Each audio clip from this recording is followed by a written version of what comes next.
आप सभी को जय माता की। आप सभी नीचे कमेंट बॉक्स में जय माता की लिखकर हाजिरी जरूर लगाएं।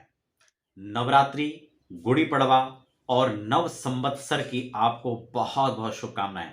अग्रिम शुभकामनाएं आपको प्रेषित कर रहा हूं क्योंकि नवरात्रि बिल्कुल करीब है और बहुत सारे लोगों का एक निवेदन था कि नवरात्रि की पूजा को लेके, मुहूर्त को लेके मैं एक वीडियोस में पहले आपके साथ चर्चा कर चुका हूं, लेकिन संकल्प की जब बात आती है, वैसे तो संकल्प को लेकर हम लोग चर्चा कर चुके हैं, संकल्प की वीडियोस मैंने बनाई है और 2 मिनट में मैंने सारा संकल्प जो है आप हमेशा पूजा कैसे करें उसका संकल्प आपके लिए पहले से उपलब्ध है। लेकिन नवरात्रि में क्योंकि संवत्सर बदल जाता है, नया साल आ जाता है, हिंदू नववर्ष प्रारंभ होता है, तब हम उत्तरायण चल रहा होता है, दक्षिणायन चल रहा है या फिर कौन सा संवत्सर चलेगा, उसमें हम क्या क्या उच्चारण करेंगे, ये बहुत सारे दर्शकों के मन में था। ऐसे में कुछ लोगों ने निवेदन भी किया और मुझे लगा निश्चित रूप से यह आप लोगों के लिए व्यवस्था होनी चाहिए क्योंकि अध्यात्म में निश्चित रूप से उत्तरोत्तर लोगों की वृद्धि हो रही है, लोग उसमें रुचि रख रहे हैं और आध्यात्मिक पथ पर चलने वाले जो संख्या है जिन लोगों की है वो निश्चित रूप से तेजी से बढ़ रही है। तो ये हमारे जो भारतीय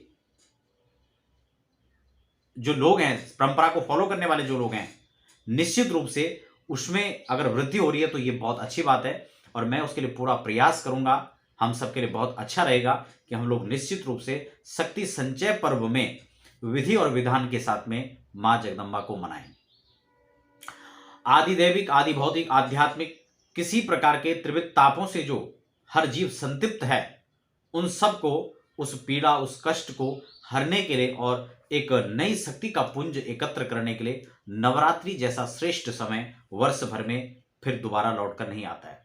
उसमें चारों नवरात्र हैं, लेकिन चाहे हम चैत्र नवरात्र की बात करें, शारदीय नवरात्र की बात करें या फिर हम चारों दोनों गुप्त नवरात्र की भी हम बात करें, तो कुल मिला के इनका सबका महत्व बराबर है और नवरात्रि में प्रतिपदा से लेकर पूर्णिमा तक का महत्व है। इसीलिए बहुत बड़े बड़े जो अनुष्ठान यज्ञ आदि होते हैं वो अगर नवरात्रि में नहीं हो पाते तो नवरात्रि के बाद 9वीं 10वीं से प्रारंभ होकर पूर्णिमा तक भी होते हैं। चलते हैं स्क्रीन पर और देखते हैं अपना संकल्प। आइए अब हम संकल्प शुरू करें, लेकिन उससे पहले यह भी समझ लें कि हाथ में संकल्प करते समय हमें क्या क्या सामग्री लेनी है। आप अपने हाथ में भी इन सामग्री को ले सकते हैं और अर्घ पात्र आदि को भी आप अपने हाथ में रख सकते हैं, ये सब सामग्री के साथ में। तो सबसे पहले इसमें जल होगा, गंध होगा, अक्षत होगा यानी चावल होगा, कुछ फूल होंगे, कुछ दक्षिणा होगा। ये समस्त सामग्री लेकर हम अपने हाथ में सबसे पहले 3 बार भगवान श्री हरि के नाम का उच्चारण करेंगे। ओम श्री विष्णवे नमः, ओम श्री विष्णवे नमः, ओम श्री विष्णवे नमः, ओम विष्णुर्विष्णुर्विष्णुः नमः परमात्मने श्री पुराण पुरुषोत्तमस्य श्री विष्णुराज्ञः प्रवर्तमानस्य अद्यः श्री ब्राह्मणोनिः द्वितीयपरार्धे श्री श्वेतवाराहकल्पे वैवस्वतमन्वन्तरे अष्टाविंशतितमे कलियुगे कलिप्रथमचरणे जम्बुद्वीपे भारतवर्षे भारतखंडे आर्यवर्तांतर्गत ब्रह्मवर्तेक प्रदेशे। यहाँ पर आपको अपने प्रदेश का नाम लेना है। जैसे कि मैं उत्तराखंड से हूँ तो उत्तराखंड नामने प्रदेशे, आप जिस भी प्रदेश से हैं, उत्तर प्रदेश, उत्तराखंड या अन्य प्रदेशों से भी, अमुक प्रदेशे।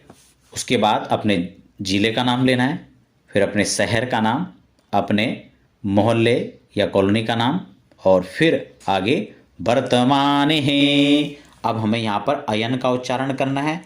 कौन सा अयन चल रहा है? सबसे पहले अयन का नाम उच्चारण करना है।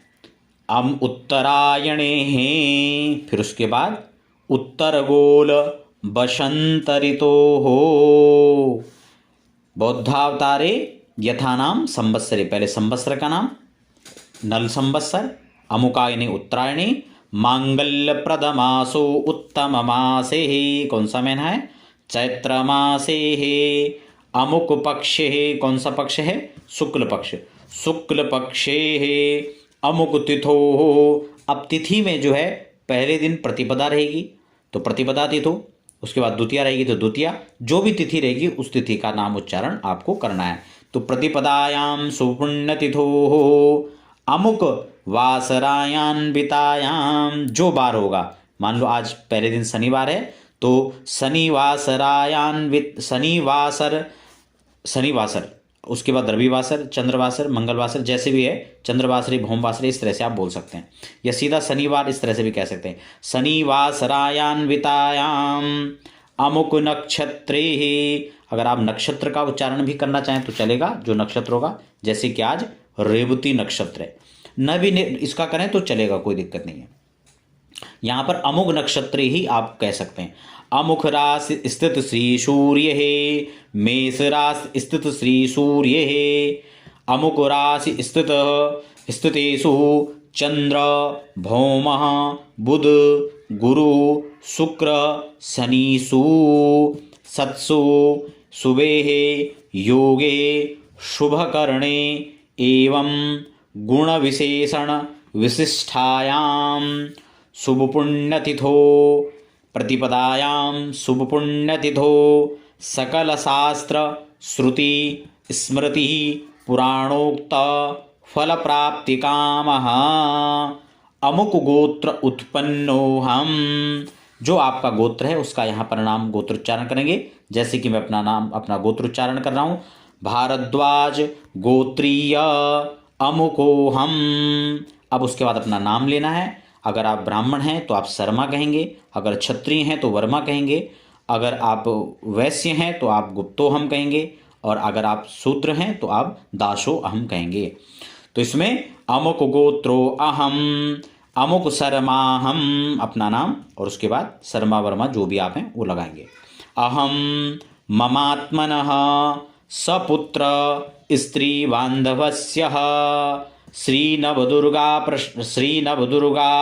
अनुग्रहकृतो ग्रहकृत राजकृत सर्वविध पीडा निवृत्तिपूर्वकं नैरिज्य दीर्घायुः पुष्टि धनधान्य समृद्ध्यर्थं श्रीनवदुर्गा प्रसादेन सर्वपापन्निवृत्त सर्वाभीष्ट फल वाप्ति धर्म अर्थ काम मोक्ष चतुर्विध पुरुषार्थ सिद्धि द्वारा श्री महाकाली महालक्ष्मी महासरस्वती देवता प्रीत्यर्थम। इसके बाद हमें अपनी जो भी मनकामना है उसको भी यहाँ पर रखना है, जिस विशेष कामना के लिए आप माँ भगवती जगदम्बा का आराधन कर रहे हैं। उसके बाद अगर आप सिर्फ मंत्र जप कर रहे हैं तो उसके बाद आपको अपने मंत्र का नाम लेना है, कि जैसे कि प्रीत्यर्थम नवार्ण मंत्र जपम। लेकिन अगर आप चंडी पाठ कर रहे हैं और पूरी विधि के साथ कर रहे हैं तो आपको इसमें आगे पढ़ना है। और अगर आप अलग सा कोई कवच पढ़ रहे हैं तो आप इस चीज़ को छोड़ देंगे जो मैं बीच में आपको बता रहा हूँ। और अगर आप पूरा चंडी पाठ कर रहे हैं तो फिर आप उस किताब का, जो चंडी पाठ किताब है उसमें आप संकल्प लिखा हुआ है, आप उसको पूरा पढ़ सकते हैं, जो आप स्क्रीनशॉट बीच में आ रहा है इसमें आप देख सकते हैं। इसमें क्या लिखा हुआ है? देवता प्रीत्यर्थम शापोद्वार पुरुषरम कवच अर्गला कीलक पाठ। अगर आप सिर्फ आप कवच अर्गला कीलक का ही पाठ कर रहे हैं तो आप इतना ही पढ़ें कि पाठम अहम करिष्ये। अगर आप और भी कुछ पढ़ रहे हैं तो आप उसको भी जोड़ दें।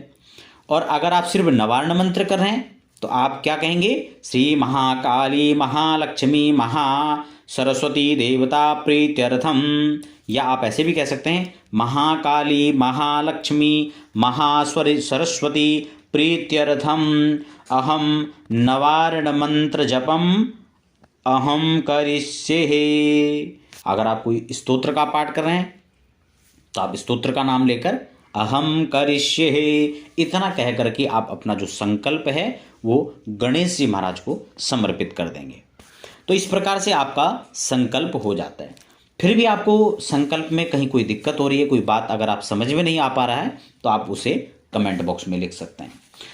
अब हम अगली वीडियोस में हम बात करेंगे कि कैसे हम माँ जगदम्बा का पूजन करें। उसको लेकर मैं एक छोटी सी वीडियो में आपके साथ अगली वीडियो में चर्चा करूंगा।